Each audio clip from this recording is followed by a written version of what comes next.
Goeiemôre, baie welkom by vandag se oordeenking. Kom ons buig net die hoofde saam in gebed. Here, mag U woord ons vandag opnuut in waarheid lei. Amen. Ons voorlesing vanmôre is vanuit 1 Korintiërs 12 verse 1 tot 3. Wat die gawes van die Gees betref, broers, wil ek hê dat julle ingelig moet wees.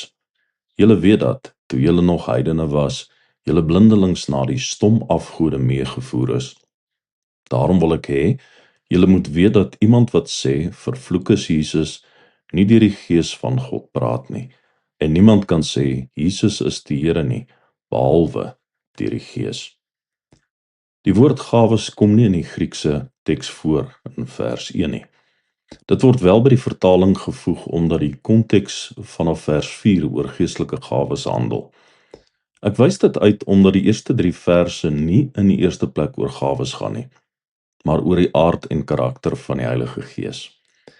Hierdie 3 verse leer ons dat daar slegs een Gees is wat 'n harmoniese getuienis oor Christus lewer. Die Gees getuig altyd in ooreenstemming met Christus en sal nooit iets sê wat teen hom indrys nie. Hy sal dus nooit sê, vervloek is Jesus nie. Paulus plaas ook 'n sterk kontras tussen die stom afgode en die lewende Gees wat kan spreek. Afgode is dood en onpersoonlik. Die Gees is 'n lewende persoon wat kan praat. Hierdie beginsel van eenheid en persoonlikheid is baie belangrik, want Paulus wil hê die gelowiges moet eers die Gees self reg verstaan, voordat hulle oor die gawes van die Gees kan praat. Die probleem in Korinte was dat mense verskillende gawes aan verskillende geeste wou toeskryf, wat tot verdeeldheid gelei het. Daarom sê Paulus in die volgende verse, hoofstuk 12 vers 4 tot 6, daar is 'n verskeidenheid van genadegawes, maar dit is dieselfde Gees wat dit gee. Daar is 'n verskeidenheid van bedieninge, maar dit is dieselfde Here wat die opdrag gee. Daar is 'n verskeidenheid van kragtige werkinge, maar dit is dieselfde God wat alles in almal tot stand bring. Paulus het reeds aan die begin van die brief, daar in hoofstuk 1 vers 10, die tema van verdeeldheid aangespreek.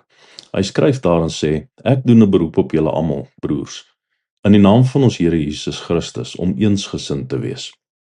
Daar moet geen verdeeldheid onder julle wees nie. Julle moet een wees in dieselfde gesindheid en met dieselfde oortuiging. Wanneer Paulus sê geen verdeeldheid nie, bedoel hy dit baie ernstig. Die hele Korintiërbrief kan as 'n poging gesien word om die verskeie forme van verdeeldheid onder die gelowiges te konfronteer en dit in die lig van God se eenheid te herstel. Ons sien hoe hulle verdeeld was oor hulle voorkeur vir sekere predikers, waar hulle gesê het, ek is vir Paulus, ek is vir Apollos, ek is vir Sefas of ek is vir Christus. Hulle was ook verdeeld tydens die nagmaal, waar elkeen sy eie belange gesoek het in plaas daarvan om die eenheid in Christus te beleef. Van begin tot einde sien ons hoe die Korintiërs verdeeldheid openbaar in hulle denke en praktyke, selfs in die hantering van die geestelike gawes. Paulus wil hê hulle moet leer om uit die perspektief van eenheid te dink. Eenheid in die Gees, eenheid in die Here, eenheid in God. Die drie-enige God is nie in homself verdeeld nie. In hom word alles saamgebind tot 'n volmaakte eenheid. Kom ons bid saam.